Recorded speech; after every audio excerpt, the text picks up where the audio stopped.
Hi, I'm Midge Shoemaker, and today is day 74 of my doing 100 days of YouTube videos and focusing on my writing. Get down my camera, I think it's too low. Okay, I know this is all stuff I should do before I start my video. Um, Today has been a day. let's just go there. Um, I I don't want to spend a lot of time wallowing in the mire or saying that today was like some horrible bad day. Today was more or less a lazy, emotional day. Um, and I don't like to deal with emotions. I am very good at avoiding things, hence doing my video right before I am going to bed instead of doing it earlier today. And I guess getting my exercise at the same time because the joy of getting to move around on my exercise ball means you get to see my head bounce all over the place, but you don't get to see my hands move all over the place, which they normally do anyway. My video is not set up for you to see the whole top part of my body, um, mostly because I just don't particularly like how I look. I'm very much overweight. I need to lose weight, hence the exercise ball. Um, I did talk to a friend today. She called me. I was supposed to talk to her a couple of days ago. We chatted for a little bit, made plans to do something tomorrow, which is a good thing. I need to get out of my house and do stuff with friends. That's always a good thing. It's much of a self-esteem boost kind of a thing. But I think today was kind of a self-pity day. I think everybody's entitled to a self-pity day. Woe is me day, whatever day. Um, I think it kind of hit me last night when I was working, and it kind of hit me again today. And um, I actually, believe it or not, I'm not sure this is a good thing. I'm not even sure why I'm sharing this, but I actually sat in my car today for probably 15 to 20 minutes and I let myself cry. Not the entire 15 to 20 minutes. Don't think that I was that crazy. I probably needed to let all of that out of my system, but I just was struggling to be motivated to go anywhere, to want to do anything, to feel things, I guess. So I just started praying and I started crying. And then I had the idea before the whole car crying incident as to what to write today. And so I didn't like that idea. So I just kept pushing it out of my head and avoiding it. I did finally sort of do it. But I think today is just one of those realization days, times, things where, fantasy meets reality, and I don't like the way that they mesh. Or rather, reality kicks in and fantasy becomes highly unrealistic, kind of one of those burst your bubble type of things. And I don't necessarily always like reality. I don't like the answers to things. I think I've spent a large portion of my life daydreaming, creating my own little stories, watching romantic comedies, Disney movies, still hoping for Prince Charming to come and rescue me, take me away from everything, and give me everything in the world that I never got, or waiting for the people that have hurt me to come back and to change and to apologize and to fix everything they broke in my life. And these are things that are never going to happen. These are things that I know. It's very unrealistic to expect any of them to do any of those things. And this I know. But it somehow doesn't seem to eliminate those expectations. And I don't know that they're expectations on the forefront of my mind, because as I say them verbally out loud, as I talk to other people about them, I know they're unrealistic. And honestly, I don't want some of the perpetrators in my life to even come back into my life, let alone to fix things. And even if they change, I'm like, good for them. Good for you. That's awesome. They're too much damage. Don't touch me. Don't talk to me. Stay out of my life. Go have a nice, happy life. Just please, I don't want to be part of it, and I don't want them to be part of my life. And I know that that's okay, and I know that people are allowed to change to make differences, but I also know that I need to heal, and that sometimes, even when other people have changed and they have made amends, that it is hard to face those people, because when you see them, all it does is trigger all of the emotions, the hurt, the pain, the things that they did. And it takes a lot to be willing to overcome that and to work together, but it takes both people to be willing to put forth that effort to make that change. And I was sort of doing a little bit of that with my biological mom, where I did cut off ties with her for a short period of time. Well, maybe it wasn't a short period of time. It was a little over a year, I think, maybe 2. I don't remember exactly. She probably would have. But when I did start talking to her again, it was limited conversation. It was very strict boundaries. And anytime she crossed those boundaries, she'd get a warning. And I was like, and I'm done. And so she learned very quickly that if she wanted to have a relationship with me, that she had to respect me. She had to respect my boundaries. She had to accept that this is who I was becoming and what I was choosing to do with my life. And I had to accept that that is who she is, and that I had to limit whatever I said to her, because I knew anything that I shared with her was not sacred, was not secret, was not safe, because she would randomly repeat it to whomever, whenever. And she was one of those people, when it was something like big or spectacular I wanted her to share with everyone, she didn't say anything. And when it was something, embarrassing, she told everyone. So it was like, okay. So, and sometimes there was somewhere in between, but a lot of times it was kind of the extreme, and I never knew. And so it was always surprising when people would say, oh yeah, your mom told me you're doing this and this and this. And I'm like, that's so awesome. That's so great of you. And I'm just like, who are you? So, or I haven't seen you since I was like 12. Cool. I'm so glad she shared all of that with you. I'm so glad you're so happy for me. I'm so confused. So, I mean, I do know that it can be done to rebuild relationships, but it's not easy, and it does require change and work on both sides. And I think tonight that I was realizing a little bit that I I separated myself from my siblings and my family of origin. I didn't always feel like I fit in with them, and then I made a lot of changes in my life, and I did not include them. And I'm realizing from posts on Facebook and just from conversations for the holidays and chatting with my siblings, how far detached I am, how much I don't know what's going on in their day-to-day lives, their individual lives. And but I've also learned that relationships are a two-way street. I am not very good at reaching out to people, especially long distance, and trying to maintain relationships. I prefer to kind of hold on to the handful of people that are close to me, and if they move away or leave, I feel like I've been abandoned, and the end. Not the best way to do things. So I realize I'm out of touch with old friends and with family, and that maybe a lot of my life I've been kind of oblivious because I didn't know how to deal with my own emotions. So I didn't necessarily see other people's emotions, or I saw them. My job was to fix them, not to understand them, not to help them, but to fix them.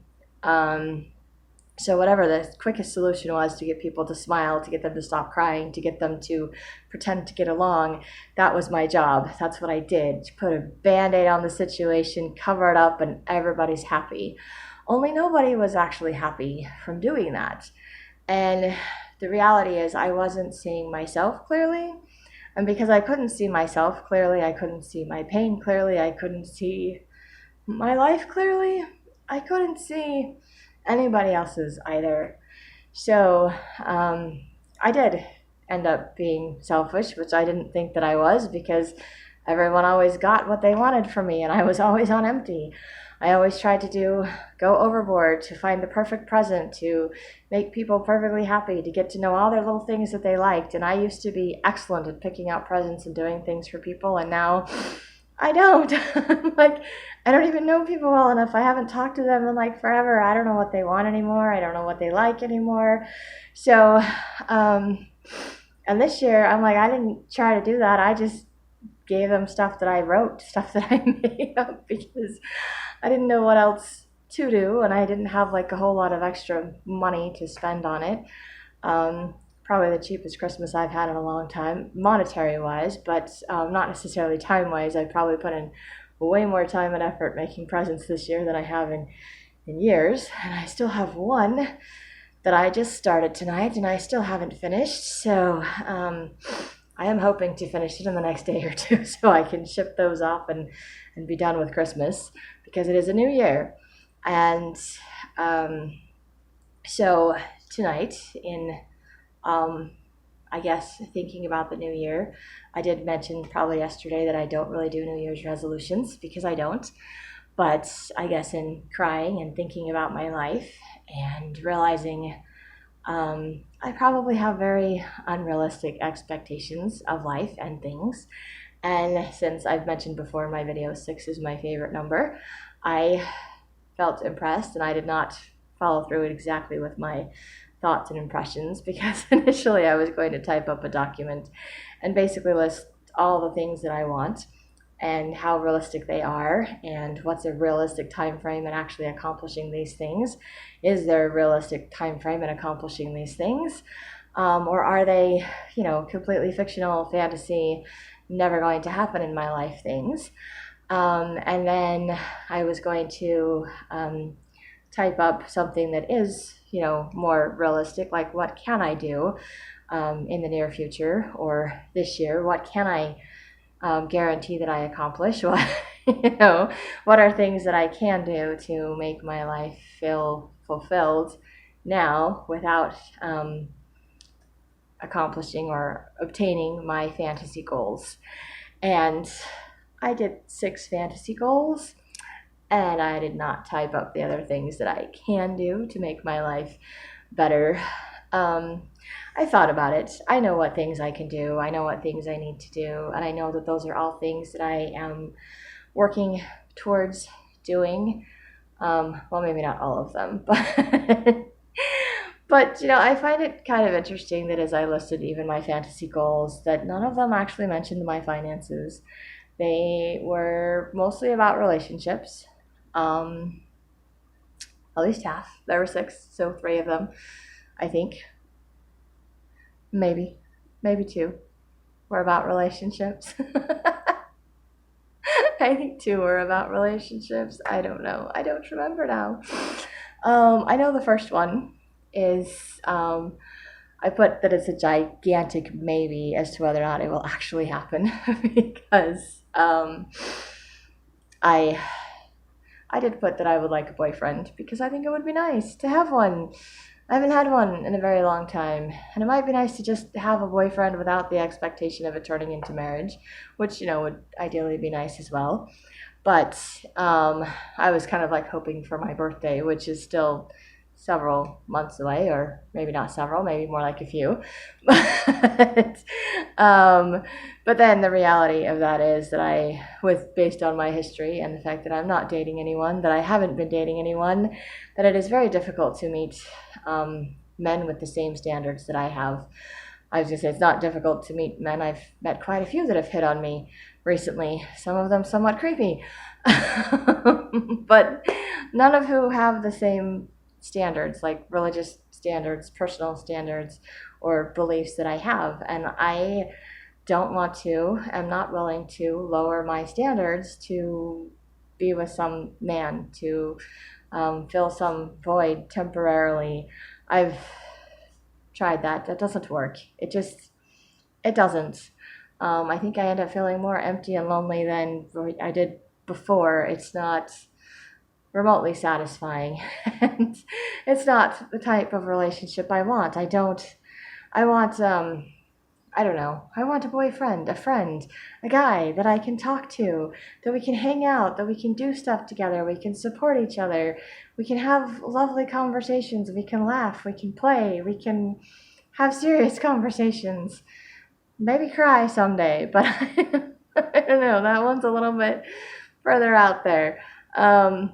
Because but someone that I can be myself with, someone that feels like they can be themselves, so we can just be comfortable with each other and enjoy each other's company. And that would just be nice to have. That is my crazy fantasy. that reality probably does not exist for me. Maybe someday it will. Maybe I will get lucky and it will happen again. Or it will happen quite differently than it has in the past, which would be extremely nice. But it may not happen at all. And so that is my gigantic maybe. And the best option, I guess, for even making that happen would be to go to some dating websites, preferably like ones with the same religious background. I think they have those sites, and try to scroll through all the crazy, stupid, creepy people, and hopefully there's a nice one out there. I'm not even sure how to do that. And I'm not even sure I want to spend the money to go to a dating website because they all require money. Um, but I also know I'm not going to meet somebody at church. I've been going to church my entire life. And that has not happened for me. I've been in multiple singles wards, and yeah, that has not happened for me either. So I am not of that expectation of meeting someone that way. The other option would be to have friends set me up, which they always say they're going to, but then they can't find anyone good enough for me. And I'm like, fantastic, you've screened all these men. Can I screen some of them, please? Just, to have the experience, that would be nice. Um, this is just me and my little pity party, my ramblings. I apologize. I think it's a new year. I think I'm just emotional. I think I've just been lonely. I think I'm just struggling with a lot of things because my goal in life is not necessarily God's goal in life for me. And it doesn't mean that my goal in life is bad or wrong, but it's clearly not going to happen in my time frame. And maybe it's not necessarily what God has in mind for my life. And the process of letting go of something I've dreamed about for a long time is hard. You go through the whole grieving process like you've lost your best friend or like someone you loved has died. And I'm crying again. Dang it! I'm so sorry. Anyway, it is what it is. But I know that you have to grieve that loss in order to let it go. You have to be okay with saying, okay, this is what I wanted, and maybe someday it will happen, and that would be fantastic. But if this doesn't happen, what am I going to do with the rest of my life? And I don't need to write, what am I going to do with the rest of my life? Because I'm already doing what I'm going to do with the rest of my life. I'm working on my writing. I'm making these videos.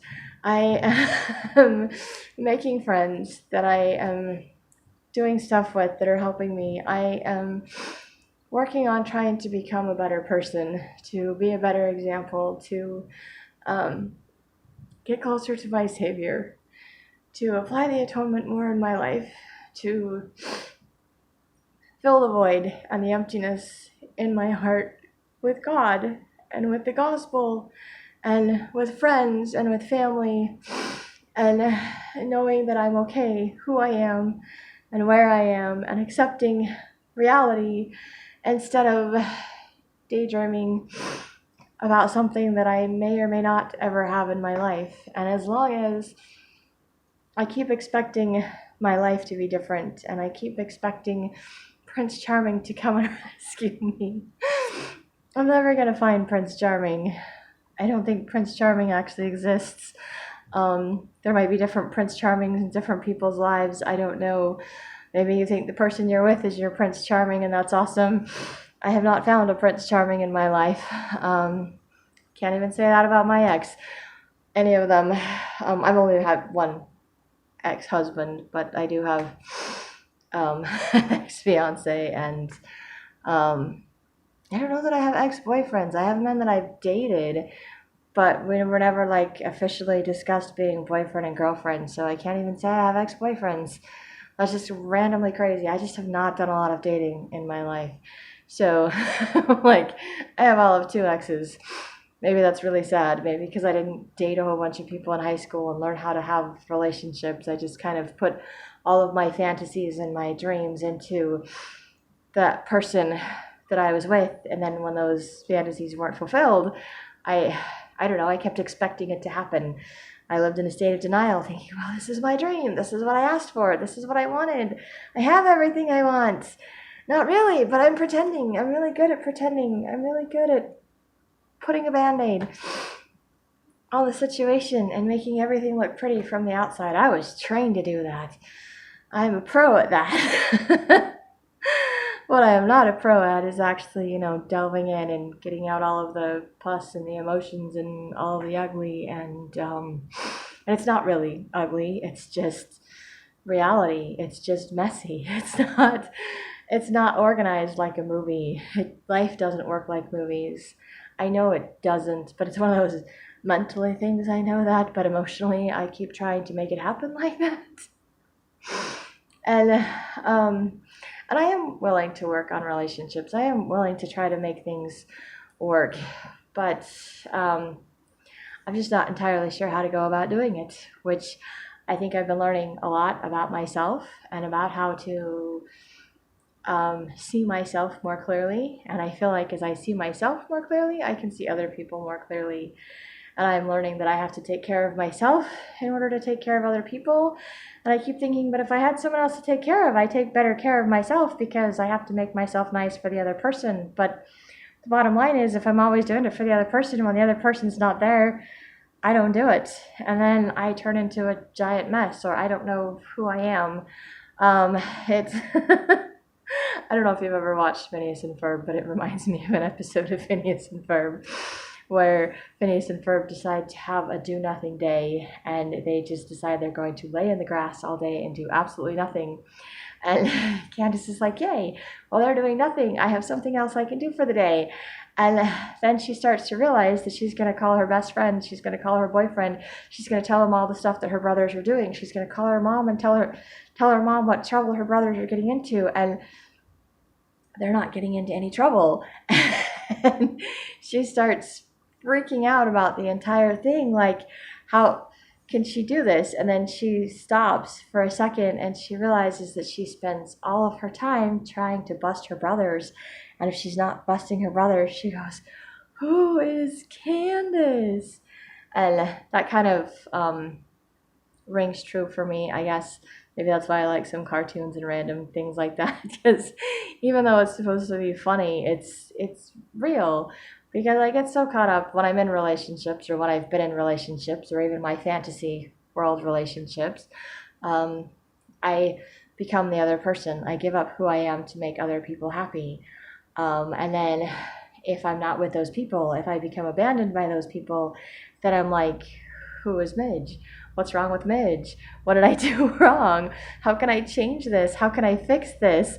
And I'm willing to go to extreme crazy lengths to try to change who I am to make the other person happy. It's not going to make me happy. And if who I am didn't make them happy, then, there's nothing I can do about it. And they just may be miserable people. They may not have figured it out. I don't know. I've just been around way too many addicts and people that, like to place the blame on someone else. It's always someone else's fault. And I learned that it's always someone else's fault. Blame someone else because I'm miserable. Blame someone else because of my upbringing, how I was brought up. But the reality is, it is my choice as an adult whether or not I continue the pattern, continue the cycle. But breaking the cycle is one of the hardest things to do. It is, in all honesty, one of the hardest things to do. And it can be done. It requires a lot of patience. It requires a lot of God in my life. It requires a lot of good friends and family that are supportive, most of whom I'm not biologically related to. And it also requires me to take a deep look at myself and my part in things and what I can do to fix them. And I've spent a lot of time focusing on things I'm grateful for this year, which is amazing. I mean, granted, it didn't start till the last half of the year this past year, but it has made a huge difference in how I view myself and how I view my life. It has given me a different direction, a different purpose, different goals. It's also given me ideas and ways as to how to make things comfortable for myself where I'm at now, which is a nice thing. And I did put stuff on my list today, like I do want to have a house, preferably one that, because my ideal is to have enough money that I can build my own house, like buy a piece of land and build my dream house. Um, and then, and actually, I actually want to build like a basement apartment, like a 3 bedroom basement apartment, and then have a garage, like a 2-story house with a garage, and then put like a loft or something over the garage. And then I could rent out the basement and I could rent out the garage. But I want to do like that double flooring, double insulation, because I want to make it soundproof so you can't hear stuff in between the floors or in between the rooms. So I could just, collect the rent, and then I can pay the mortgage or the electricities or whatever, and that can be my income for the rest of my life. And then I can have this nice, beautiful house, and I can pay someone else to do the yard work, I can pay someone else to come clean it. I can work on my books. I can become, hopefully by then I will be a published author. I will have several books published. So I didn't put several books published, but one of my wants that I did put as being somewhat realistic, or actually I put yes, very realistic, is to have a book published, preferably within the end of this year, seeing as how it's the beginning of the year. I've got 365 days to do it. I haven't managed it in nearly 200 days, so I don't know if I have another 365 if that'll happen. But I know if I continue to work on my books, if I continue to do these videos, as I continue to work on myself, that is something that is inevitably going to happen, because I'm going to continue to go to my writing meetings. I'm going to continue to share my writings with people. I'm going to continue to write. And eventually things are going to get written and rewritten and edited and published. It has to happen, part of the sequence, part of the process. So that one I'm saying yes is totally realistic. The building a house is maybe realistic, maybe in 5 to 10 years, not necessarily today, depending on how things go with my book writing and my finances and saving and things like that. But 5 to 10 years, and maybe I won't build my own house. Maybe I'll find one that I can fix up, or I'll find one that I can buy and move into. My fantasy would be to build my own house, because then I can have whatever speculations I want. And I think also because I just have, I don't know, I have stereotypes in my head. I love my biological mother, but she was very, I don't know that prejudice is the right word, but she was very stereotypical. She pointed out certain places and certain things, and would comment, like trailer houses are like white trash. And I've been to some trailer parks that seem like that, and I've been to some that are actually really nice. I've actually been inside some, and I'm like, you can't even tell that it's a mobile home. This is a really nice place. But I could probably never live in one of those places, simply because in the back of my mind, it's my mother saying that it's white trash. These are horrible stereotypes, and I know they're not true stereotypes. But again, it's one of those things where it's like, that, and you can say that, and yet when you see it, you just cringe. Or maybe it's just me. Maybe I'm the only person that has that issue, where it's like, I know these things aren't true. I've seen things to counteract or contradict those facts. So I'm like, those aren't facts. Those are just opinions. But I also grew up with always getting hand-me-downs of everything. And even the nice hand-me-downs I got were taken, given away, other things like that. And my older sister, because she was larger, she wasn't like huge, not in my mind, but she was larger. And my mom, on the other hand, was, anyway. But she wanted to boost my sister's self-esteem, and decided that it was easier to find clothing in her size at a regular store. Not that she went anywhere like fancy, like Neiman Marcus, or Needless Markup, as my grandmother would call it, or Macy's or anything like that. We would go to like Walmart or Kmart, which I don't even know if Kmart exists anymore, but it did when I was growing up.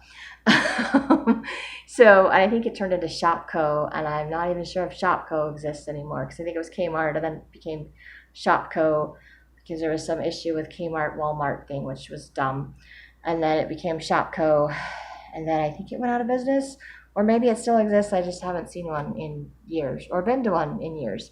Anyway, not that those are top of the line places to buy clothes, but I got the DI um, hand me down stuff that always just going into those thrift stores always just seemed like they were the old dirty clothes, the ones that were stained, the ones that were the most ugly, and the ones that were in all different sizes. They didn't put everything together in sizes, but so you had to like scroll through everything to find anything, and then you were lucky if you find something nice. And I have aunts that love doing that kind of shopping. They think thrift store shopping is the bomb, and they go and they're like, they will spend hours searching through stuff, and they will find that diamond in the rough. They're like, look what I found, this is so amazing. And I was like, and it only cost me $1.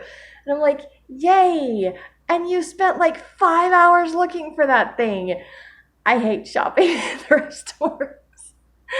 And they're much nicer. They're much cleaner. They have much nicer clothes. They don't sell the stuff with the rips and the stains and all of those other things anymore like I grew up with.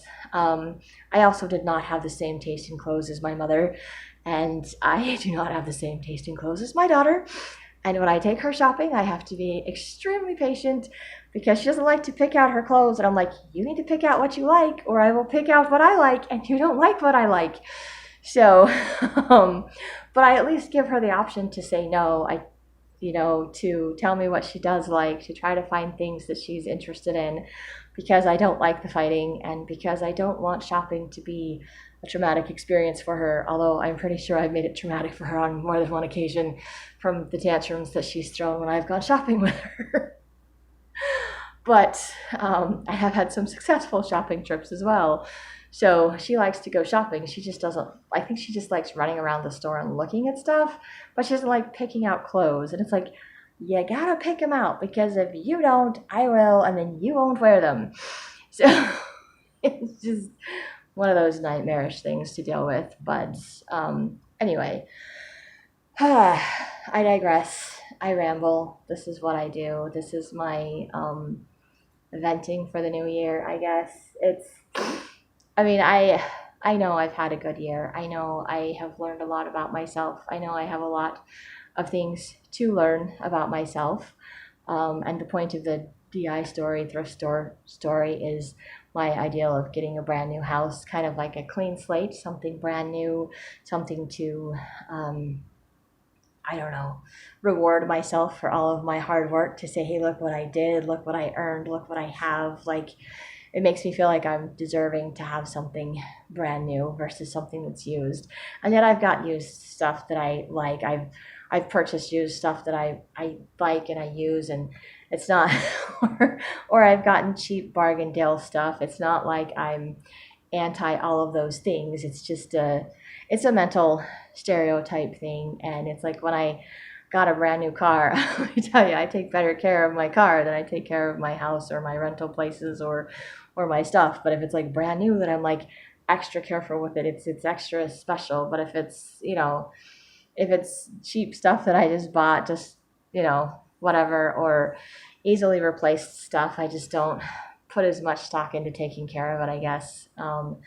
But that all goes into having not learned how to take care of myself and growing up where nothing belonged to anybody. It was all just a free for all, and people just took whatever. So there was no respect for things and for property, and so things got constantly ruined.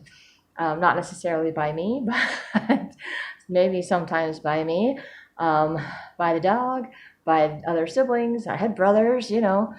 Um, but we weren't taught how to take care of our things, and so that's also something I'm having to learn how to do better. And I always think that I will take better care of brand new things, but the reality is I probably won't take better care of any of it. I'm just very lazy and things won't fall apart for a few years, so I won't have to worry about it if it's all brand new.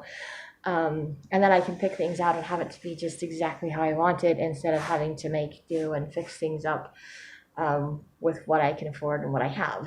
So again, fantasy, not reality. And even if I want to build a house, I know you have to get all of those permits, and you have to go with all the different contractors. And it can be just as expensive as buying a house, depending on the market and all of that stuff. And at the moment, it's just a fun fantasy because I don't have any money. So in reality, that's like 5 to 10 years down the road. I would love for that to happen this year, but um, the reality is not for another 5 to 10 years, and maybe 5 to 10 years from now, I hope that I can actually buy a house. I may not ever build a house. That may just always remain a fantasy for me. So these are my wish list. That's what I listed it as today. This is my wish list. This is in the back of my mind as what I want my life to be, my fantasy. And I think I've just been spending some time, too much time maybe, comparing my self and my life right now to my fantasy, to how I imagined my life to be, to what I want my life to be, to what my life actually is. And even though my life isn't bad, it isn't horrible, it just isn't what I expected. And expectations are premeditated resentments, basically. So I think I'm resenting myself, and I'm resenting my ex, and I'm resenting my situation because it is not what I want it to be. It is not matching up to my wish list. It is nowhere near my wish list, and it is extending the possibility of my wish list out 5 to 10 years, or maybe never. And I don't like the or maybe never because maybe that's just not on the cards for my life. And I don't like that answer. And there are some things I can do to try to change it. One of which is I need to do better at going to work more consistently to save my money and leave my money in my savings, because I think every time I build up enough money in my savings, it's an excuse not to have to go to work, because then I can just spend my savings to pay my bills. But then I don't have my savings to pay for the other things that I want or need in my life. So that is not a good option. But there's other things like my writing and like these YouTube videos that maybe someday, some miracle, there will be like a bunch of people watching these, or enough people that I can actually get monetized and make money doing this. That would be crazy. That also probably requires me to learn how to do a lot more marketing, probably requires me to learn how to do a lot of editing, and it probably requires me to do like thumbnails and stuff for my videos, which I might do in my 100 days of marketing, or I might do after that. I might just do 100 days of thumbnails and spend 100 days going through all of my videos and creating funky thumbnails. I don't know, because it would probably take me that long to do it. It might be fun, but I would have to learn how to do it. I might just spend a week or two doing that in my 100 days of marketing, just so I can, because that is a form of marketing my YouTube videos by making thumbnails, but I will have to research how to do that. And at some point, probably way far in the future, I'm a little bit more confident or a little bit less self-conscious, I will actually watch some of these videos and learn how to edit them. I may start with the videos I'm making in the future so that I will actually make them and then watch them and then edit them and make thumbnails for them, and maybe at some point put little things in them and then I can post them, so there will be these little more sophisticatedly nice done things, and I would definitely edit all the times that I'm crying because I don't like those. But it does make me human. Everyone cries, everyone is human.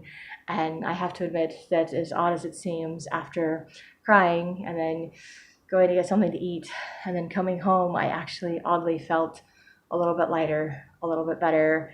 And I was willing to work on my last Christmas present that I have to make. And I actually feel very wide awake right now, and I should be going to sleep. So I actually feel better because I let myself cry just a little bit. I'm sure I have a lot more in there to deal with. But it's just part of that process of knowing, I know all the things that I can do, but I think I just get too caught up, or I've been too caught up in all the things that I think I should do, or all the things that I wish that I could do, or focusing too much on where I want to be in my life instead of enjoying where I'm at. And that is something that I need to work on. I need to work on enjoying where I'm at And I think the best way to do that is to learn how to let go of the past, to set nice goals for the future, but to know that they're flexible and that they're probably not going to work out when or how I want them to, but that things will still work out because God has a plan and His plan always works out. I just don't always know what His plan is when I'm making mine. Hence that saying, the best laid plans of mice and men often go awry, as do mine. And hence all the rambling with all of my different things. But I do know that it is part of the grieving process that I do have to let go of what I want my life to be, because I don't know if my life will ever be that, and maybe it will be. And the problem is, I think that if I'm always focused on what I want my life to be, that even if I get that or achieve that, it probably won't be enough. Because if it's not enough now, if I'm not happy now, I'm probably not going to be happy if I suddenly got all of those things. I would probably be like overwhelmed, totally surprised if I got all of those things. And I would be like, oh my gosh, this is so exciting. And that would probably last for a couple of days, maybe a couple of weeks. And then it would wear off and I'd be like, and the responsibility is still there. And I am still there. And my past is still there. And nothing about myself has changed just because my circumstances have changed. So in order, I think, to change my circumstances, I need to change myself. And even if my circumstances change, I will still be me. And I will still need to be able to learn how to see and enjoy what's in the present moment and stop trying to live vicariously through my fantasy characters, or stop trying to compare myself to where I think I want to be versus where I actually am, because I don't know what my life would be like if I actually had what I want. And maybe someday I will get it. Maybe I will earn it. Maybe it will just be a random gift, a miracle, a surprise. I don't really know how that would work out, because I don't know how life is going to work out. I don't know what's going to happen tomorrow. I don't know what's going to happen. I didn't know what I was going to do today. I never know. I'm like, I know what things I need to do every day to feel somewhat sane, to feel connected to God, to feel like I'm okay for the day. But some things I still avoid, like the whole crying thing, because I'm like, I just don't want to deal with it. And yet, it is true that if you can let yourself cry, you get those emotions out, and it's actually healing, and it does actually feel better. So it's that reminder that it's not a bad thing to be crying. And yes, it's okay to let go of dreams that obviously aren't going to come true, or that aren't going to come true in the way that you want them to. And I know I'm not the only one that has dashed dreams, or that, reality just kind of hits you in the face like, whoa, this is what reality is versus this is what fantasy things you're living in. And it's okay to be shocked by reality sometimes. It's not easy.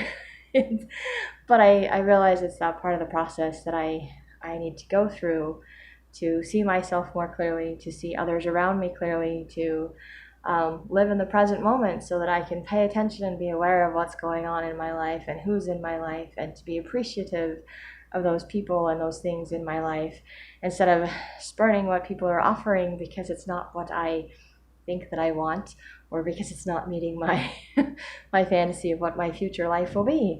So I get a little carried away, and I think when I get depressed or discouraged, I focus way more on how my life is going to be different instead of on how to pull myself out of my funk and focus on what I can do today and what I'm grateful for today. So today was just one of those days where I had to do a little wallowing. I had to let myself do a little crying. I had to write down what I want, and then put down how realistic or unrealistic it is, and cry a little bit more, because there are a lot of things on that list that are not realistic, or if they are realistic, they're not things that are going to happen in the near future. So I don't know if I'll ever get monetized on YouTube. That was one of my things. I would like to become a published author. That is very realistic. but I don't know if it's going to happen this year or next year or how soon that's going to happen. Um, Buying a house again, probably in the next 5 to 10 years. Very realistic. Building my own house, probably not as realistic. Nice fantasy, though. Very nice fantasy. But obviously, things that aren't going to happen as quickly as I would want them to. So I need to make the best of where I'm at with what I have, and I need to do better at saving my money and going to work and making more money, and just continue to work on myself and accept myself and my situation, and just face reality, face life, face my day, because it's not necessarily full of shoulds and coulds and shoulda, coulda, woulda things. I don't have to focus on those, and I don't have to feel like, oh, I should do this, I should do that. I'm like, I will do what I'm ready to do when I'm ready to do it. But I can learn to pay attention to how I'm feeling, and I can learn to pay attention to what's going on around me and to enjoy and be grateful for what I have, and to recognize the difference between reality, fantasy, future plans, goals, um, daydreams, all of those things. And I can also accept and be grateful for the gifts and things that I have been given today, and not be ungrateful because it's not meeting my unrealistic expectations, some of which I'm perfectly aware of, and some of which I think I don't realize that I'm doing because I'm not always 100% aware. I'm not always in the present moment in my brain, and I need to do better at that, which is a little tricky thing because my brain isn't used to staying in the moment, and I get bored quite easily. So I feel like I always have to have some thought or something going on in my head. I don't know how to just sit there and be, like that whole, what is it, meditation thing where you just sit there and you clear your mind, and it's like, and it's clear for like 2 seconds. And then I'm like, and what's in my mind? Oh, look, there's some weird lights in my head. It's dark in here. What if we make some lights? What if we create a story? Oh, yeah, I'm supposed to be sitting here and not thinking about anything and being calm and relaxing my body. Are we going to sleep? Because I can go to sleep and not remember anything, but we're not going to sleep. There's got to be something going on in my head. So, and if I don't know what's going on in my head or in my life, or I get confused, or don't want to deal with emotions, I will find things to distract myself: games, movies, daydreams, stories, whatever I can. So I know I have a lot of work to do. I know I'm not a perfect person, and I know I have a whole lifetime of, or whatever's left of my lifetime, to work on myself, and I will still not be a perfect person when I die. And that's okay, and I'm grateful to know that that's okay. And my life, my world, my house, it's not going to be perfect, and it doesn't matter how many nice, brand new things that I have, it's not going to change how I feel about myself. And I'm grateful to know that, and that I can feel fabulous about myself even if I don't love the place that I'm at, or I can feel miserable about myself even if I have the best place in the world. So it's just how I feel about myself. It's being in tune with myself, in tune with God, in tune with others. And that is something that I am learning how to do with my writing, with my gratitudes, with these videos. And I'm grateful for the opportunity to do that, and grateful that I was able to let myself cry a little bit, starting just the process of letting go. And they're all things I know I need to let go of. I think they're things that are standing in my way of progress, of feeling better, because if I'm so focused on what I want and don't have, I don't appreciate what I do have, or where I'm at, or what I can have, because it's not what I wanted in my life. But it doesn't mean that my life is miserable or that I can't have nice things. It just means that I won't get the things that I want in the way that I want them, at least not right now in my life. And maybe someday I will, and it will be a nice surprise and a miracle.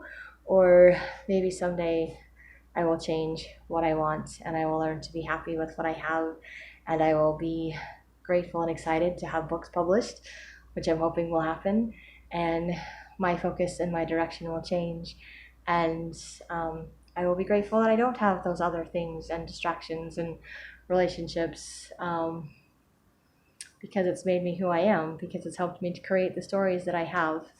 And um, and maybe I will have new stories, new relationships, new something someday. I don't know.